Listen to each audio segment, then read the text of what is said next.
Hi, and welcome to the Brussels update. Last month in the Netherlands, a lot of light has been shed on the maritime sector during the World Harbour Days in Rotterdam. And it was especially great to see the European Commission being present, together with the European Investment Bank. We even had the chance to enjoy a chat with Cecilia Torfin. At the meantime, Brussels was getting ready for the next mandate. The mission letters for the proposed commissioners are giving us an outline of where the European Commission is heading the coming 5 years. Pieter-Ruurd, our colleague, is standing by in Brussels to inform you about the expected team of commissioners.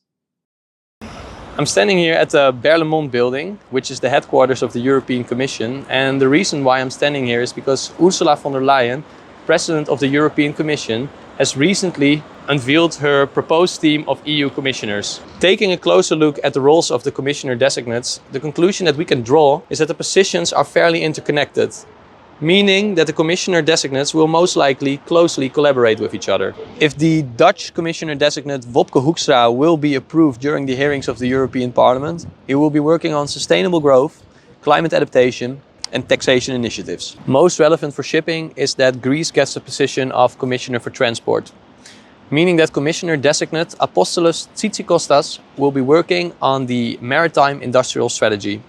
And that was it for me.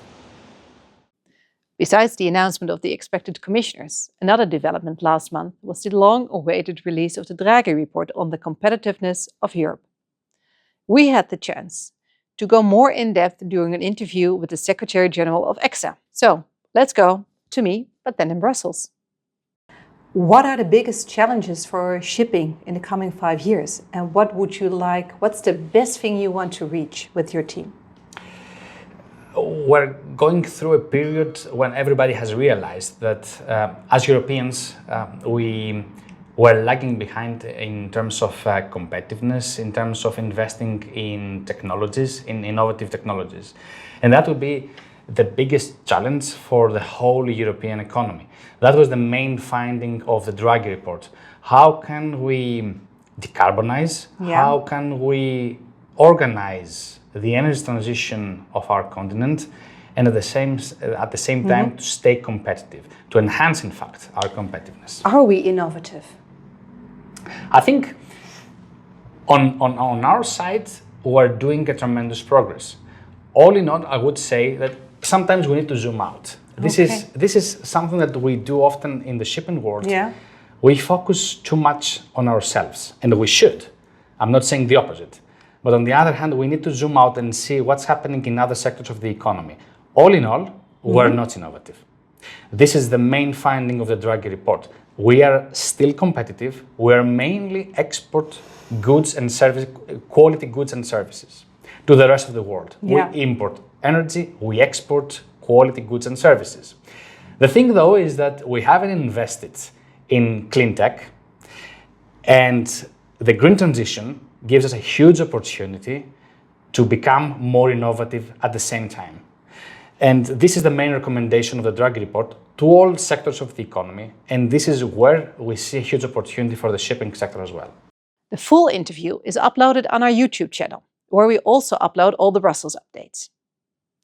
To round up this Brussels update, we will now zoom in on a file that is still developing. And our colleague Nick Lurkin will take it from here. Thank you, Marjolein. 2 years ago, the European Commission, the European Council and the European Parliament have decided that offshore ships should become part of EU MRV, which stands for Monitoring, Reporting and Verification of CO2 emissions.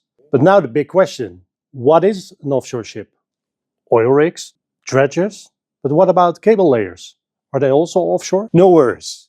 The EU, as well as the IMO, also have no clear definition yet of what an offshore ship is. The European Commission made a list of just 15 different ship types as being part of the offshore definition. The KVNR is of the opinion that the current list, as suggested by the European Commission, is not complete. We therefore, together with our European international partners, suggest that we have a closed list, including all working vessels above 400 GT, except tugs. Since tugs already compete with port services, and they will also later on become part of EU ETS too. That's it for now. We expect the concrete outcome in the coming weeks, so stay tuned on our socials or follow the next Brussels update.